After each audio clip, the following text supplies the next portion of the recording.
네, 안녕하십니까. 2021년 9월 6일 울프입니다. 콘텐츠 시장 아직에 끝난 게 아니다. 유통은 우리가 해볼라요. 라는 내용으로 오늘 아침에 픽한 종목은 코퍼스 코리아입니다. 이 코퍼스 코리아에 대해서는 관망 의견을 드리는 부분이고 일본 OTT 시장 성장의 수혜다 나오는 내용으로 하이투자증권에서 레포트가 있었고 현재 주가는 단기 하락 추세 구간이 있습니다. 또 반등을 기다릴 필요가 있다라는 내용으로 오늘 이야기 이어가 보도록 하겠습니다. 투자 아이디어입니다. 컨텐츠 제작만 중요한 게 아니라 잘 파는 게 중요한 거죠. 유통이 중요합니다. 그래서 이제 코퍼스 코리아 같은 경우에는 우리나라의 컨텐츠를 판권을 계약을 해서 물건을 떼다가 다시 이제 일본한테 재판매하는 그런 구조로 되어 있고, 최근에 이제 중국의 그 제2의 문화 대혁명이 또 발생했어요. 그쪽 시장은 이제 당분간은 쳐다보지도 말아야 합니다. 일단 연예 기획부터 시작해서 각종 한류 문화 이런 컨텐츠 이런 것들이 다 제약이 있습니다. 중국 시장은 망했다. 당분간은 망했다. 그러면 어디로 눈을 돌려야 하냐? 자, 일본 시장의 중요성도 한번 생각해 볼 필요가 있다는 거죠. 발세 메소드입니다. 프리미엄 구간을 닫고 내려올 때 매도를 하는 것이고요. 디스카운트 구간을 닫고 반등을 할 때 매수를 하는 것입니다. 차후에 동일한 패턴이 나오면 매도와 매수로 적절하게 대응하시면 됩니다. 현재 주가는 하락 추세에서의 반등을 좀 보여주고 있어요. 이렇게 반등을 보여주고 있는데 이게 진짜 반등인지는 좀 추가적인 상승이 나와야 합니다. 이 세컨드 추세선 돌파 이 부분을 돌파를 해준다면 지속적인 우상향 유지가 가능성이 있다. 레포트를 보면 이제 코퍼스 코리아 같은 경우에는 하이투자증권에서 이상원님께서 레포트 올려주셨는데 이익이 어떻고 매출액이 어떻고 그리고 21년도 예상 매출액 낫 레이티드죠. 그냥 넘어가도록 하겠습니다. 그렇게 중요한 내용은 아니에요. 자, 동사는 국내 제작사, 방송사로부터 콘텐츠 권리를 구입하여 커스터마이징을 거쳐서 일본의 주요 방송사, DVD 유통사, OTT 플랫폼 사업자 공급하는 사업을 영위하고 있죠. 그렇기 때문에 일본 내 시장을 공략하기 위해서 일본도 역시 양질의 콘텐츠를 확보하기 위한 경쟁이 또 심화되기 때문에 코퍼스 코리아가 하는 역할이 있다. 일본 내 글로벌 OTT 플랫폼에서도 또 이제 높은 점유율을 차지하고 있기 때문에 일본 OTT 시장에서의 성장의 수혜가 또 예상이 되고, 일본의 이제 인기 차트에 한류 콘텐츠가 다수의 링크되어에 따라서 동사의 매출이 상승이 되고 있다라는 거죠. 앞으로도 지속적으로 성장할 가능성이 충분히 있다는 것입니다. 주주 현황을 보면 오영섭 외 4인 그리고 자사주가 67% 정도 이제 가지고 있는데 유통 주식은 한 30% 정도 되니까 이 점을 좀 참고를 하셨으면 좋을 것 같고, 1년 사이에 시세 현황을 보면 77%나 상승을 했다라는 것을 알 수가 있습니다.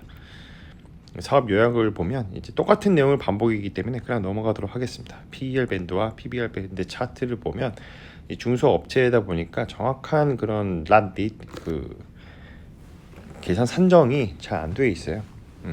그렇기 때문에 그렇게 큰 의미가 없는 PER 밴드와 PBR 밴드 차트라고 보시면 됩니다. 뭐 하는 회사인가? 배급 사업을 주로 하고 있다라고 보시면 됩니다. 그리고 자막 감수 사업도 하고 있고 자막 제작 사업도 하고 있습니다. 그리고 이제 오디오 비즈니스라고 해서 이제 팬 서포트 대행 앱이 있는데 이거는 일본 내 서비스를 하고 있는 앱인 것 같아요. 이런 것도 하고 있다. 이 커머스 비즈니스라고 해서 이제 화장품 이런 것들 이제 떼다가 파는 것 같은데 온라인에서도 팔고 또 오프라인에서도 팔고 이제 마케팅 채널, 디스트리뷰션 채널 두 개를 나누어서 이렇게 하고 있다는 거죠. 자, 공시를 보면 사업 계획을 보면 딱 두 가지만 눈에 딱 들어오죠. 컨텐츠 공급하는 사업과 이커머스, 화장품 이커머스 사업을 영위하고 있다. 그래서 매출 비중도 봐도 크게 세 가지인데 그 중에 정말로 돈 벌고 오는 게 판권 매출이 제일 크고요. 그 다음이 이제 상품 매출입니다.